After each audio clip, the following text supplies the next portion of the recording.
Alright my friends, I've been excited to bring you guys this video for a while now. If you've been watching the channel at all, you've probably heard me talk about the Crystals of Zleth. Produced by Obvious Mimic, it's a solo survival campaign, and it's been in Kickstarter and pre-launch up until now. I now officially have it, so this video is going to be me playing through the first chapter of the campaign. I'm going to introduce my character, we're going to jump into it. Excited? Hope you guys are too. Let's do this.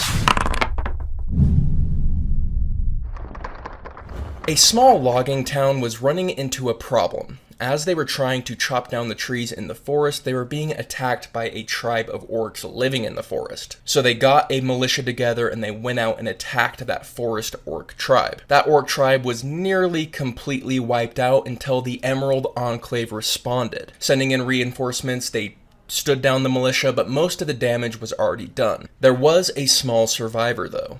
A small baby orc. A member of the Emerald Enclave, a dwarf named Ganlar, took pity on this small orc and took him in, raising him in the idea of the Emerald Enclave. And that idea being, we protect nature, we keep it in balance, and we destroy the things that would take it out of balance. Now, this young orc was never given a true name. Ganlar thought that it would be cruel to give a name to this baby orc when it already had one, even though he didn't know what it was because his tribe was killed. So he gave him a stand-in name, and he chose Glass, because the baby's favorite toy was his favorite whiskey glass. Now that Glass has reached late teen years, he has a few missions. First, he wants to start getting in on the Emerald Enclave missions and making a name for himself and making a bit of coin as well. He's also hoping to find someone who knows his true name somewhere along the way, and he wants to try and revive the culture that was lost before he even had memories. Glass is going to be a ranger, and appropriately for a survival campaign, he is going to take expertise in survival along with some skills like stealth and nature. Now I had a choice between level 1 and level 2. I chose level 1 last time because I wanted the difficulty to be higher. This time I chose level 2 because I just think level 2 ranger is more fun than level 1 ranger. I rolled for stats and I got below average stats. We're going to have a really high dexterity and our charisma is an abysmal -2, which is fantastic because this is a kid who's not socialized. He's lived in the woods most his life. I think it worked out really well. I'm quite excited for that. Our style is going to be two-handed weapons primarily, but we have a longbow on our back just in case. So that is Glass. So let's go ahead and jump in to the Crystals of Zleth. It's been most of a day's travel since the jungle rose up around you in a twist of green and brown filled with the sounds of strange beasts. The tangle of trees and vines act like a living canyon on either side of the rough track that counts as a road. What little you can see of the sky overhead is flat white, overcast. A gentle promise of rain today. The humid air is heavy with the smell of flowers and fruit, and the hum of insects hangs just on the edge of your hearing. The heat is nearly overwhelming and you are running low on water, but your contact assured you that your destination wasn't far.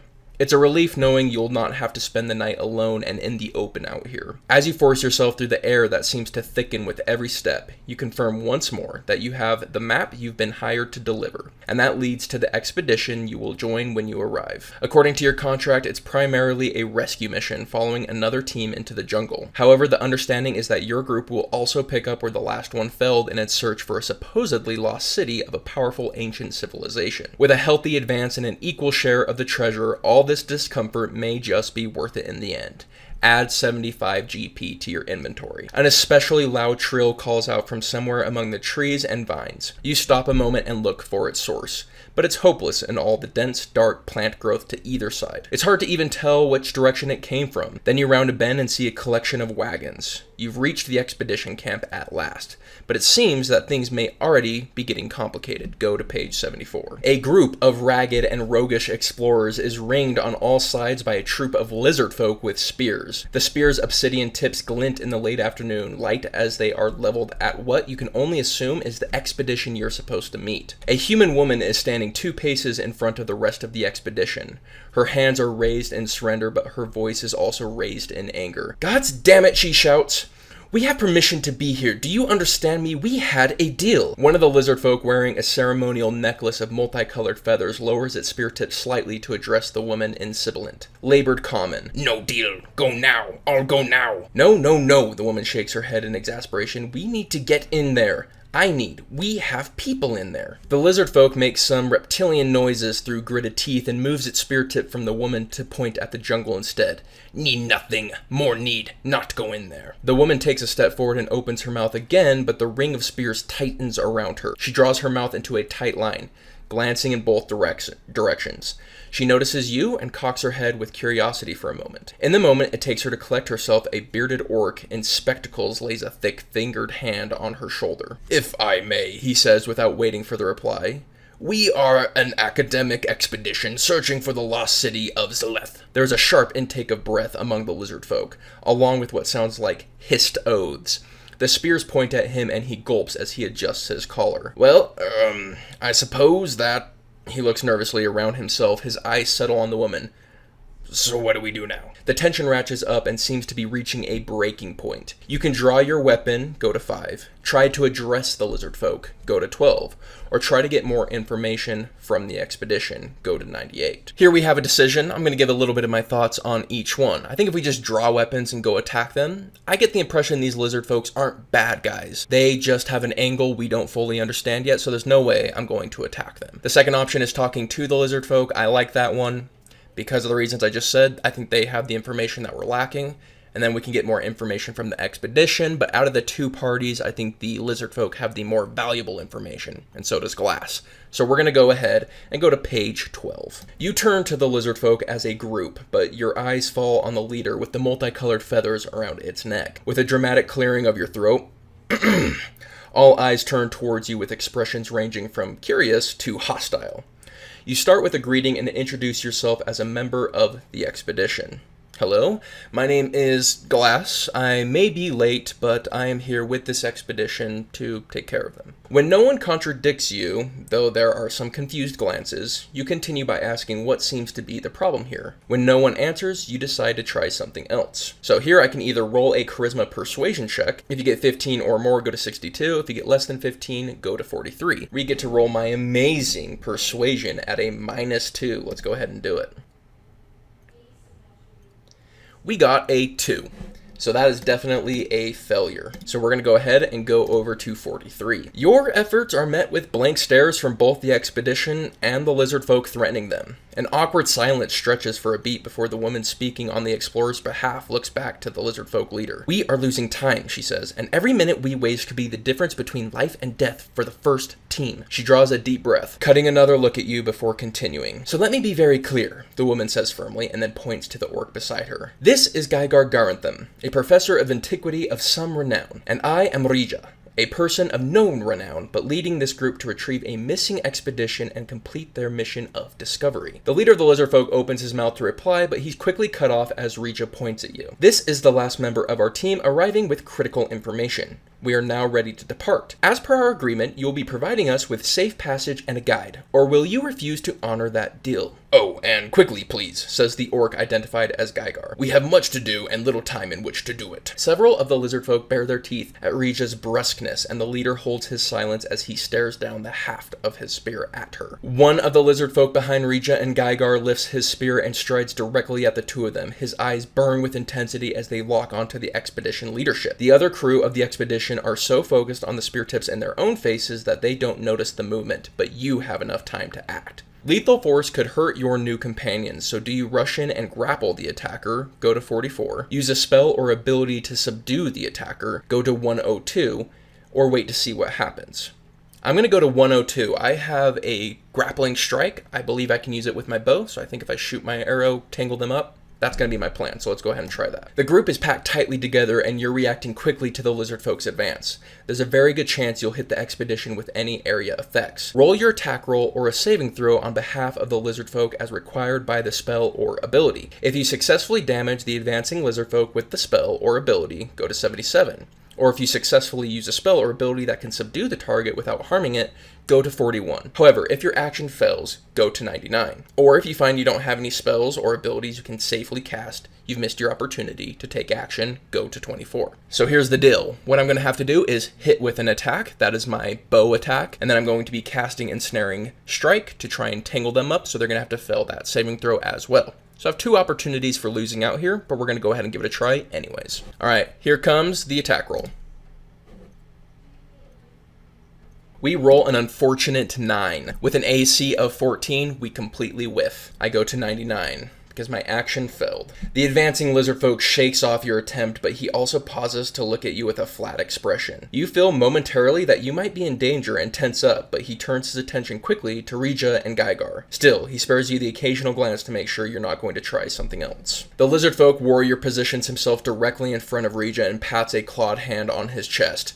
Ska, he says. Ska, guide you. Oh, how wonderful, Gygar says, and he looks as if he would have clapped his hands if he hadn't caught himself. A local guide. That could make all the difference. Hey, Rija? She purses her lips and nods, but her eyes remain on the guide. Ska is sinewy and hunched over slightly. Few of the other lizard folk stand straight, but your guide appears especially bent under the weight of a stone tablet on his back. It doesn't seem to slow him down, however, as he seems light on his feet and handles his spear with an easy grace. Gygar purses his lips around his tusks, looking back and forth between Rija and Ska. Finally, he leans in to whisper to her. She listens and nods without ever taking her eyes off the lizard folk warrior. Welcome, Ska, Rija finally says. We've been expecting you. Ska's jaws part in what you can only guess is a smile. He turns to his tribe mate, speaking in a few sharp syllables. Though there are some holdouts, a command from the feathered chieftain makes sure everyone lowers their spears and begins to relax. The leader of the group does not seem happy about it. Can't be disturbed, the chieftain says in parting. No fine people, go home. Ska taps a claw on the stone tablet on his back. The lizard folk leaders back up,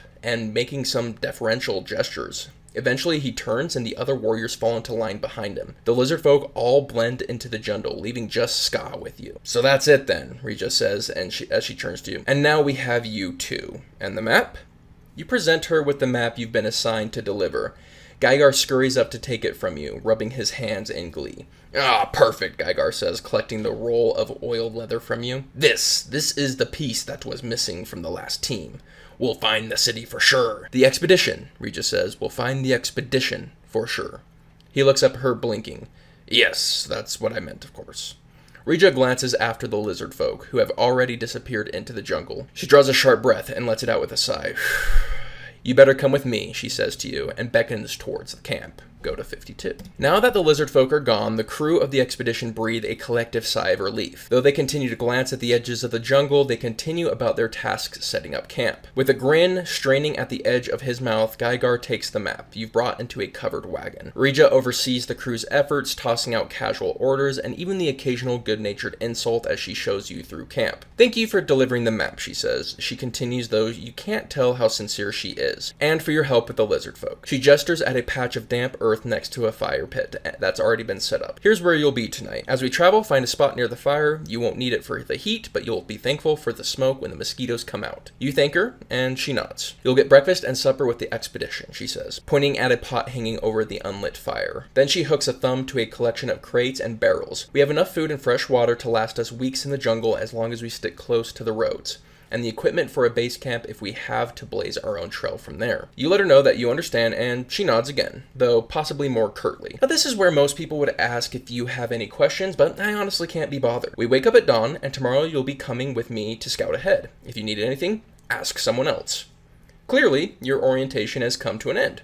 Rija turns and strides off into the camp, leaving you to figure out what to do with yourself. You make a quick circuit of the camp on your own. The expedition is well equipped for the jungle, even if you're not. Everyone is bent to their own preparations for the night, leaving you time to meet your new comrades or explore. You can try to speak with Rija again, go to 3, speak to Gygar, who is flipping through some books, go to 82, greet the lizard folk Ska, go to 55, or speak to the various laborers and porters that make up the bulk of the expedition, go to 68. Or if you have nothing else you want to explore, you can get ready to turn in for the night. Knowing Glass wants to get more information from orcs, I'm going to go ahead and go talk to Gygar. So I'm probably going to mix in some things that didn't come in the book because my character would talk about things that the book won't know about. So we're going to go ahead and jump over to 82. Gygar is one of the few people not in a bedroll on the ground. He seems to be living quite luxuriously in the back of the wagons. He even has a makeshift bookcase made out of stock crates and a table bolted into the frame. He's reading as you approach, but sets aside the book when you draw near. Ah, Glass, is it?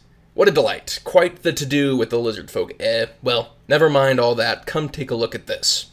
He waves you into the wagon. There is even a little folding set of stairs leading up to his rolling office. Once you climb up, he passes you the book he was perusing.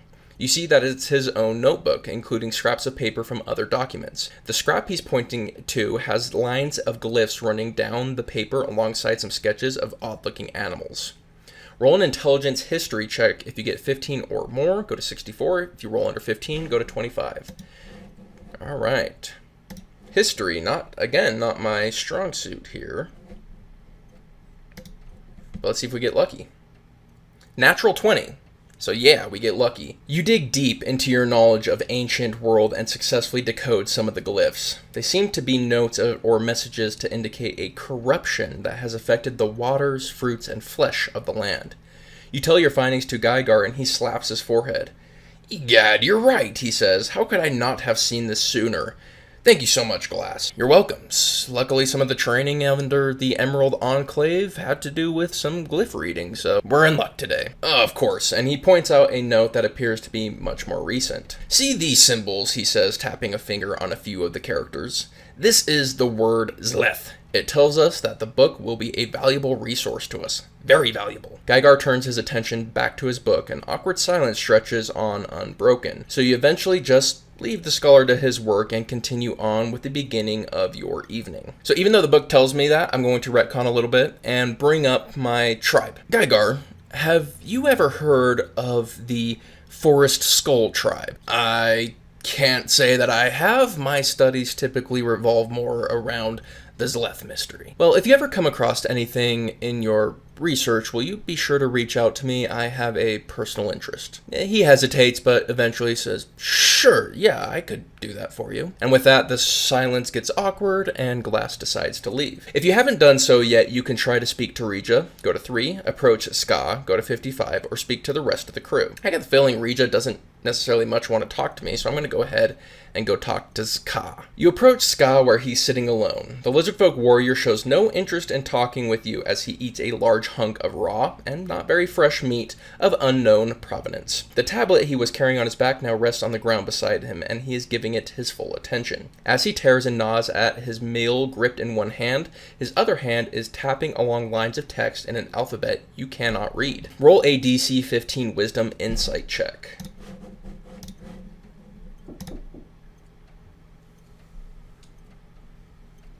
We got a 19, so we pass. Watching the cadence at which Ska taps his claw against the words in front of him, it dawns on you that he's not just reading, he's praying. Every so often his head bobs as if in deference to some greater being. It's obvious that he is toting a religious text, made of stone to survive the permanent dampness of the jungle. You realize suddenly that you've been staring, unconsciously starting to bob along with Ska's prayer rhythm. He has also seen you and has stopped. Only one way, he says finally. Not wake up, just sleep. And he returns to his slow, wet chewing and tapping of the text. Despite the heat, a shiver runs down your spine. If we haven't done so yet, we can try speaking to Regia, or we can go talk to the rest of the crew. However, I think Glass is tired after his long trek, and he already went to the information he thought was most valuable. Especially after Regia was pretty short with him, I think he's going to turn in for the night. The sky is beginning to darken and it's time to find a place for the night, but the hot weather has begun to take its toll. You check your water supply and see that you've just got a couple of mouthfuls left. You'll need to refill soon, especially in this sweltering heat. Based on the humidity, you don't expect it to cool off much at night. A small stream burbles along beside the clearing where your expedition made camp, and you've seen barrels of fresh water that have been unloaded from the wagons. You can try to go to the stream, go to 100, or the barrels for a refill, go to 70. That's an interesting choice, because if we go to the barrels, it's almost guaranteed clean water. If we go to the stream, then it's kind of more natural, kind of more what my character would be used to, getting water. And maybe it would leave more for the expedition, so I think I'm going to go to the stream, even though it might be a bad idea. From a distance, the stream seems to burble and slop merrily along the jungle floor. Up close, the smell hits you like a war hammer. The water is brownish green and stinks of rot or worse. It's definitely not drinkable, but something is sustaining the lushness around you. The wildlife nearby must drink it. So I have the choice to either drink it anyway, or fill it and cast Purify Food and Drink on it. Alternatively, I can go back to the barrels, which is what I'm going to do. I don't have purified food to drink. You dip your water skin into the barrel to fill it with fresh water. Taking a pull, you realize that while the water is warmer than some baths you've had, at least it's clean and quenches your thirst. As you drink your fill, Rija joins you with her own canteen. I see you found the safe water, she says. This jungle doesn't have a name, but it has more ways to kill you than you can count. But the water is the first. She takes a drink and offers you a crooked smile. Tomorrow morning, I'm sure we'll find a few more, she continues with the same smile. Good night, and don't let anything bite. She turns towards one of the fires getting started, and you go to find your own spot. Despite the noise of a few crew members enjoying a nightcap, and the equally active mosquitoes buzzing in your ears, your tiredness quickly overcomes you. You wake with the sun and a nudge of Rija's boot. It rained overnight, which has dried somewhat to leave just a slight dampness to your clothes and a near certainty of leeches in your boot. Still, you had a decent night's rest. I get the benefits of a long rest, which gives me my spell slot back. Let's go, she says and tosses me a packet of rations. Eat on the trail. The two of you pass through the camp, which is just starting to rise and pack to move out for the day, and go on to scout the way ahead. Engage Rija in conversation, go to 56, walk quietly together and observe your surroundings, or split up to sneak around through the jungle. I'm going to walk quietly and observe the surroundings. Glass is trained in foresting, and he knows if you're just talking nonsense, you could be attacked and you need to be on your guard. The forest or jungle is no joke.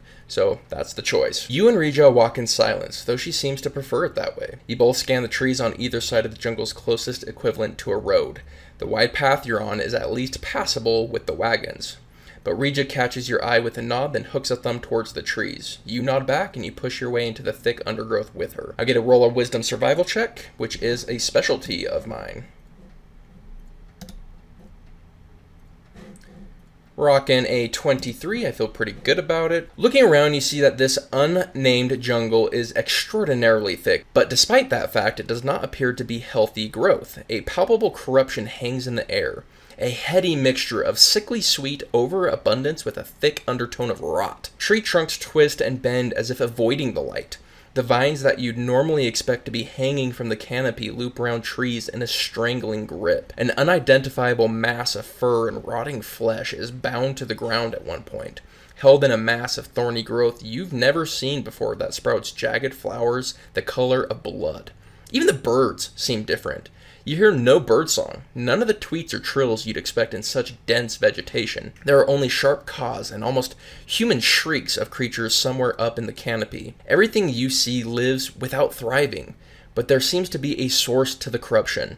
Though it's as subtle as the direction of a twisted tree or a slight increase in the number of red flowers on their victim, everything points to the northeast.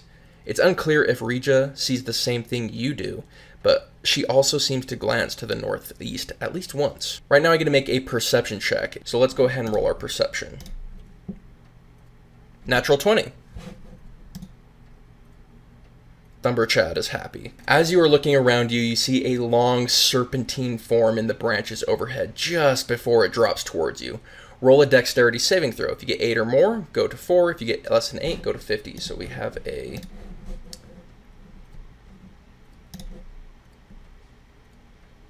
and we easily pass. The scaly form that drops out of the canopy above narrowly misses you, but doesn't stop there. A pair of snake heads dart out from the quickly uncoiling mass. They hiss and snap at you with rows of sharp teeth. You dance back just out of reach and ready yourself for a fight. The massive two-head serpent's erratic weaving and coiling make it almost impossible to escape. Kill it! Rija calls out, wrestling with the forked tail of the creatures, leaving you free to deal with the business end. For this fight, the constrictor cannot move to pursue you, and it cannot constrict you. You have initiative and get to act first. Though there is no sign of venomous fangs, its several rows of sharp teeth will do enough damage to put you down for a killing embrace. Corrupted constrictor will fight you to the death. Then the either or is, does the snake drop to 0 HP or do we? So let's go ahead and move into combat. With initiative, I'm going to go ahead and make my 2 short sword attacks. We get a natural 20 on the first one, and we get a 7 on the second one, which is a miss. So let's go ahead and roll damage, and then we're going to add an extra d6 of damage to this. So we get to do 6 piercing damage, and then we get to add an additional d6. for a total of 12 piercing damage, which I believe kills it in one hit. It does not. It has 1 HP left. On its turn, it gets to go ahead and make a multi-attack. It makes 2 bite attacks. They are +3 to hit.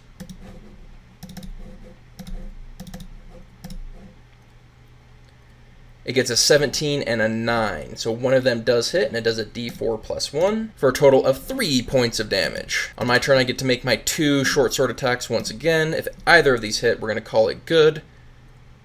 So 14 does hit, as does...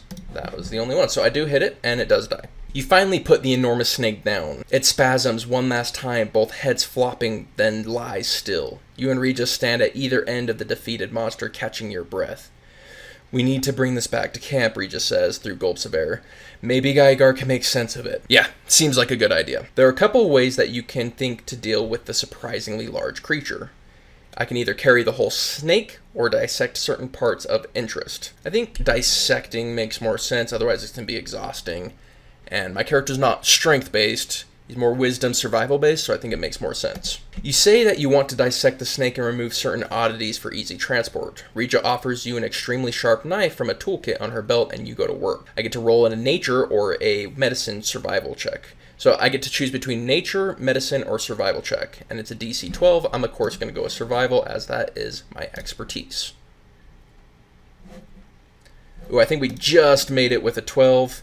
Yeah, we barely made that, even with expertise. You slice away at the scaly skin and separate flesh from bone to find that the outward strangeness of the snake that attacked you hides even more corruption inside. There are extra bones that shouldn't be there, organs filled with noxious fluids, and hardened tumors in odd shapes. There are spines protruding from the creature, seemingly at random. Some parts of the body seem to indicate that this is a venomous snake, but there are no fangs.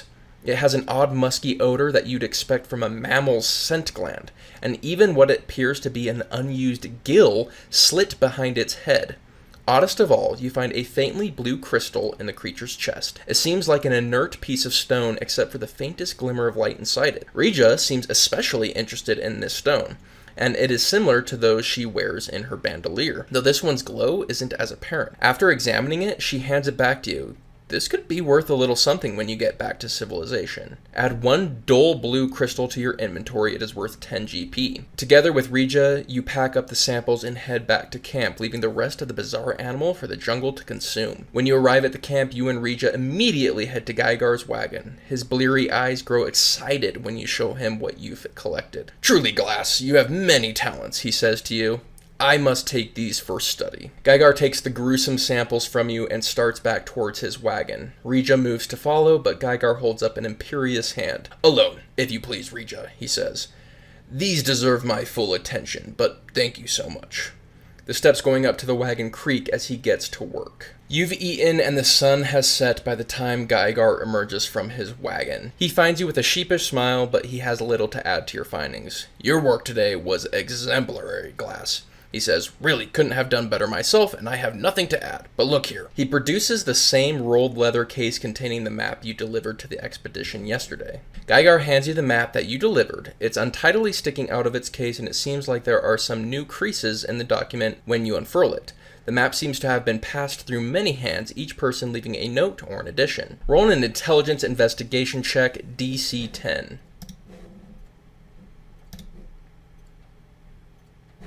And we pass with a 16. The notes scrawled across the map are worse than useless. They all contradict one another, all wrong paths to the supposed location of Zleth. However, there are a variety of shapes that represent what appears to be hazards. Looking closely, they appear to be abnormal animals of some kind. There's a bird with a lizard's tail, frogs covered in sharp spines, and even more clearly, another 2-headed snake. These seem to increase in density as they approach an empty space on the map. "We're here," Rija says as she plants a finger on the map. The increasing density of the mutant encounter seems to be the northeast of your position. There are other notes to the south and the west that indicate questions or places that other explorers might have tried. However, you are moving away from both of these. You ask Rija and Geigar why. "Both are already thoroughly explored, I'm afraid," says Geigar with an exaggerated sigh. "At great cost to the expeditions," Rija adds, "and no closer to Zleth." You point out the pattern, and both Rija and Geigar lean in. Let's get our guide for this, Rija says, and leaves to get Ska. Rija returns with your lizard folk guide, though neither appears to be in a hurry. Ah, thanks for coming, lad, Gygar says. You could be of great service. Ska nods and looks at the map proffered to him. He cocks his head as he concentrates on it, but doesn't touch it or make a sound. To the cold wind, Ska says finally. To the sun's beginning. Gygar looks to you and Rija. What is he saying, my dear? Ska snarls another phrase in his own language, pointing at the sky. Are you sure? Rija asks. Ska points to the sky again, and then to the northeast, but then he points at Rija and growls something else. She nods. And, Gygar says, any thoughts from our skelly friend here? Northeast, Rija says without breaking eye contact with Ska. We should look to the northeast. Brilliant! Gygar grins at all of you. We're close. I can feel it. Let's ready ourselves for adventure. Gygar retrieves the map from you and retires to his wagon for the night, and you're about to go find another spot next to a smoky fire to get a full night's rest. Instead, you feel a strong clawed hand on your shoulder. Not sleep, Ska says, beckoning. Come, see. You follow him to what you can assume is where he sleeps. He doesn't have a bedroll. He's cold-blooded after all, but he scratched a flat area of disturbed earth to lie down on. The stone tablet is propped up against a wagon wheel nearby.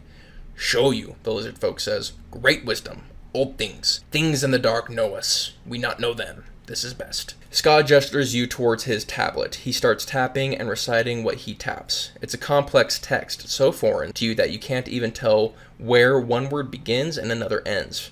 However, it also includes a carved image of lizard folk in ceremonial dress and wielding crystals, but still there's little to indicate where the city might be. Warrior, Ska says, patting his chest. Guide. Protector. He then lightly passes a hand over the tiny figures. People. So many people before. You ask him where they are now, but Ska just looks up at you and stares. Turning back to the tablet, you can either try to recall what you know about the history of the region, go to 59, or rely on intuitive insights.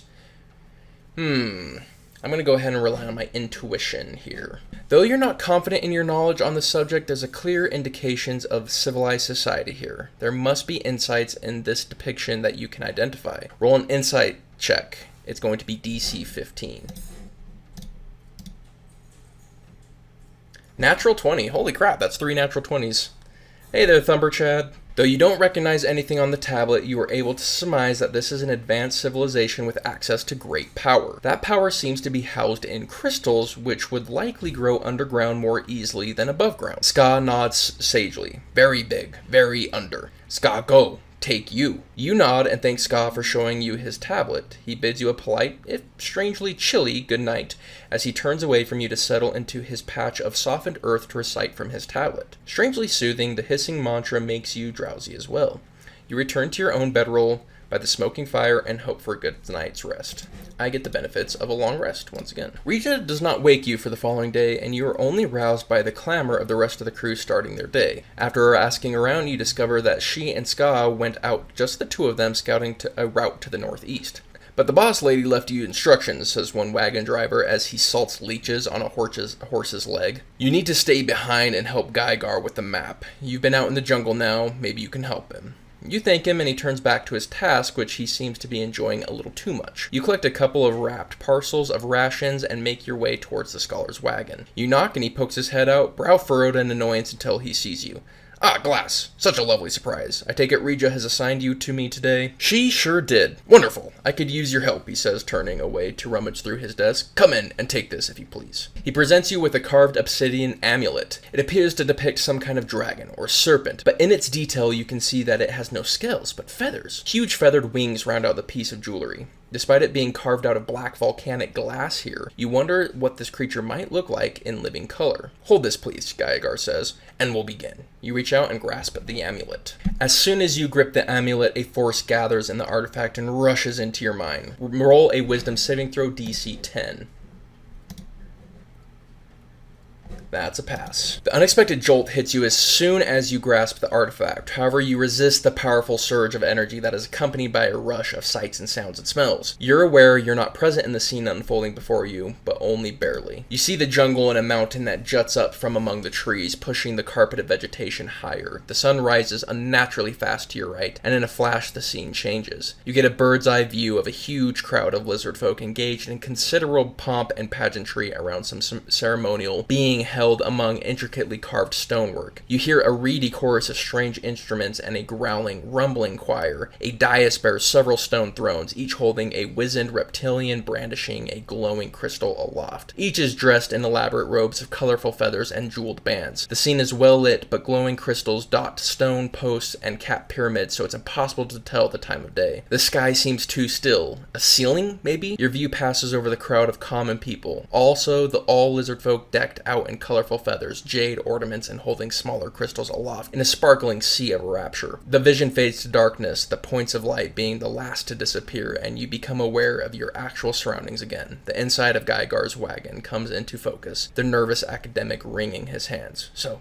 what did you see? He asks. Gygar is looking at you like a little boy would look at a wrapped gift. So what did you see? He asks again. Then remembering himself, he takes up a notebook and ink pen. Spare no details. I can tell him in detail what I saw, or give him a rough description, but keep the location to yourself. I feel like I'm going to keep it to myself. Well, here's a little... So I'm suspicious of this guy, but I'm wondering if Glass is.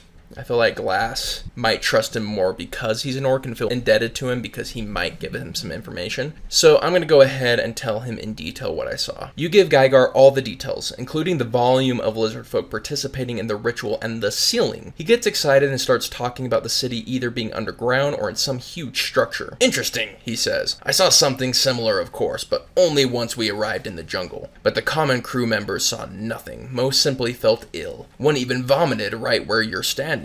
But you saw so much in such detail. Gygar proceeds to ask you question after question, often repeating himself until you can't think of any other details. The interview goes on until midday, where a commotion outside piques your curiosity. When you and Gygar emerge from the wagon, Ska and Rija are returning from the northeast. Ska looks to Rija briefly and then sidles away from the crowd. Rija, on the other hand, starts calling out orders. You, finish getting the fresh water in there. Those horses need to be harnessed. Bury the offal. We're heading out. You find Rija as she moves through the camp and she stops to speak to you. We found wagon tracks leading to the northeast, but there are other signs as well. So the whole expedition packs up and moves out together. It's an uneventful but unpleasant slog through the jungle. Scouting had its dangers, but they didn't include freeing wagon wheels from mud-coaxing panicked horses through tangling vines or riding toppled supplies. As you travel, the jungle shifts and warps around you. Every step you take towards your supposed destination, you see it in the trees around you that twist almost into themselves. The air stops smelling even of the too ripe fruit you've come to expect and just smells of sickness and rot. Every footstep in the wet ground leaves a sucking hole that fills with inky black water. For the first mile, the crew whine and complain about the conditions. During the second mile, there are harsh whispers of fear. The last mile before you pitch camp is spent in resigned silence, broken only by the occasional crew member unable to take the corruption seeping up from the earth and vomiting onto the ground. At the end of the day's march, Rija moves through the camp, trying to raise spirits, but almost no one even has the energy to unpack. You help pull down a barrel of water so that everyone can have a drink and then find a dryish place to rest for the night. You see what's happening out there in the jungle, don't you? Rija asks as you are filling your water skin. You mean this corruption? It's all wrong. Your exhaustion must show on your face because Rija nods knowingly. You should get some rest, Rija says, laying a hand on your shoulder. We're just getting started. You take the hint and your water and you go find yourself somewhere to lie down for the night. You check for anything unusual on the ground and find no extraordinarily thorny vines, sharp blade grass, or poisonous vermin, so you settle in on your bedroll. You bolt upright in the strangely calm night. There's a snarl and a shriek somewhere past the black curtain of trees, but that has long ago become just part of the backdrop of this place. Still, something is out of place or else you would not have woken up the way you did. Roll a perception check, DC 12.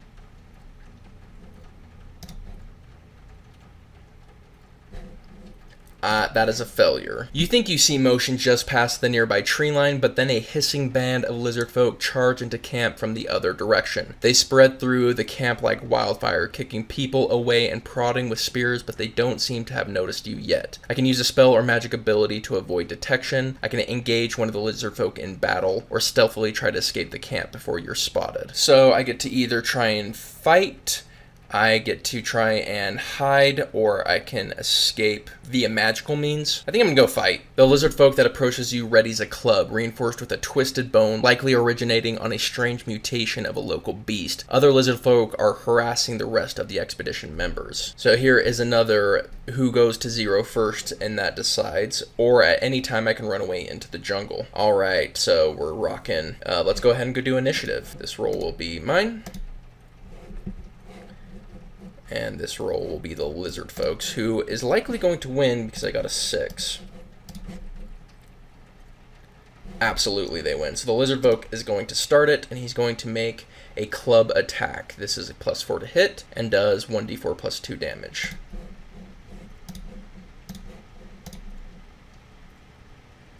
He misses, so I get to respond with my attacks here.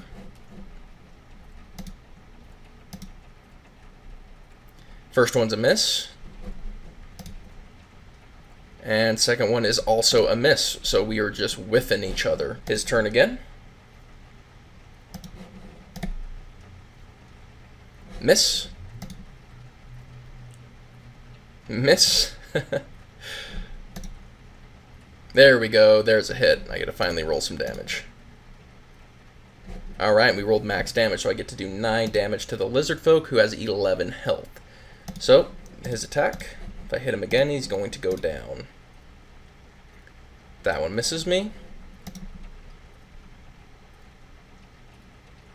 And that one hits, so I'm not even going to roll damage. I take out the lizard folk. Your opponent falls, struggling into the muck at your feet. He isn't dead, but nor is he able to rise again just yet. Looking around, you realize that the battle is hopelessly lost. Other caravan members are being beaten, tied, and captured in nets dragged through the sodden earth. 2 of the wagons are on fire, and lizard folk are lighting more torches from the blaze. Before you can decide whether to stay or fight or make a hasty retreat, strong hands grab you from behind and you're dragged away. You flail momentarily before Regia tells you to stop. Shocked into stillness, you look around to see that Ska has his hands clamped around your upper arm. He is standing between Regia and Gygar, and none of them seem injured, though Gygar is shifting nervously from foot to foot. Here, Regia says as she thrusts your gear into your hand, you'll be knitting this, come on. Gygar looks back to the camp, but shouldn't we, if you want to return, be my guest, Regia says, but I am continuing on. The both of you can still be of use, just as I'm sure you'd also be put to good use by Ska's former companions. Gygar looks to the lizard folk and his face catches the flickering lamplight. Ska cocks his head at the orc, licks his lips, and sucks air through his teeth. Gygar's eyes widen in terror. Go! Hungry them, says the lizard folk. Gygar looks between the 3 of you, and clearly not seeing what he wants on your face, resigns himself to staying. Fine, let's be off then. Regia then turns to you. Same offer, she says. You point out that you're here for a reason, and that's the ancient city. You want to find Zleth. Listen, you hired me to find Zleth, so I'm gonna find Zleth. Let's get to it. Ska releases you and gives you a firm nod. As the circulation returns to your arms, you take your gear from Regia before following her into the darkened jungle away from the camp. Though it's hard for you to tell in the murk and tangle of the vegetation, you're quite sure you're traveling northeast. Alright, my friends, that was chapter 1 of the Crystals of Zleth. Initial impressions are very similar to the Wolves of Langston in that I like the difference of the options for you. I like how sometimes it's a skill check. I still think that combat feels a little clunky to me in solo campaigns, where it's just I hit them, they hit me, I hit them, they hit me. I think something that could improve is doing a storytelling combat instead, where you're making decisions on how to approach fighting them, and based on those decisions, it's either easy or harder when you roll your attack rolls type thing. But overall, I'm having fun, and I'm looking forward to continuing to play through it. Once I have finished playing through it, I will do a full detail review. You guys can get your own copy and go on your own adventure in trying to find the city of Zleth. You can find that in the description down below. But with that, my friends, I hope you have yourselves an incredible day, and I'll catch you on the next one.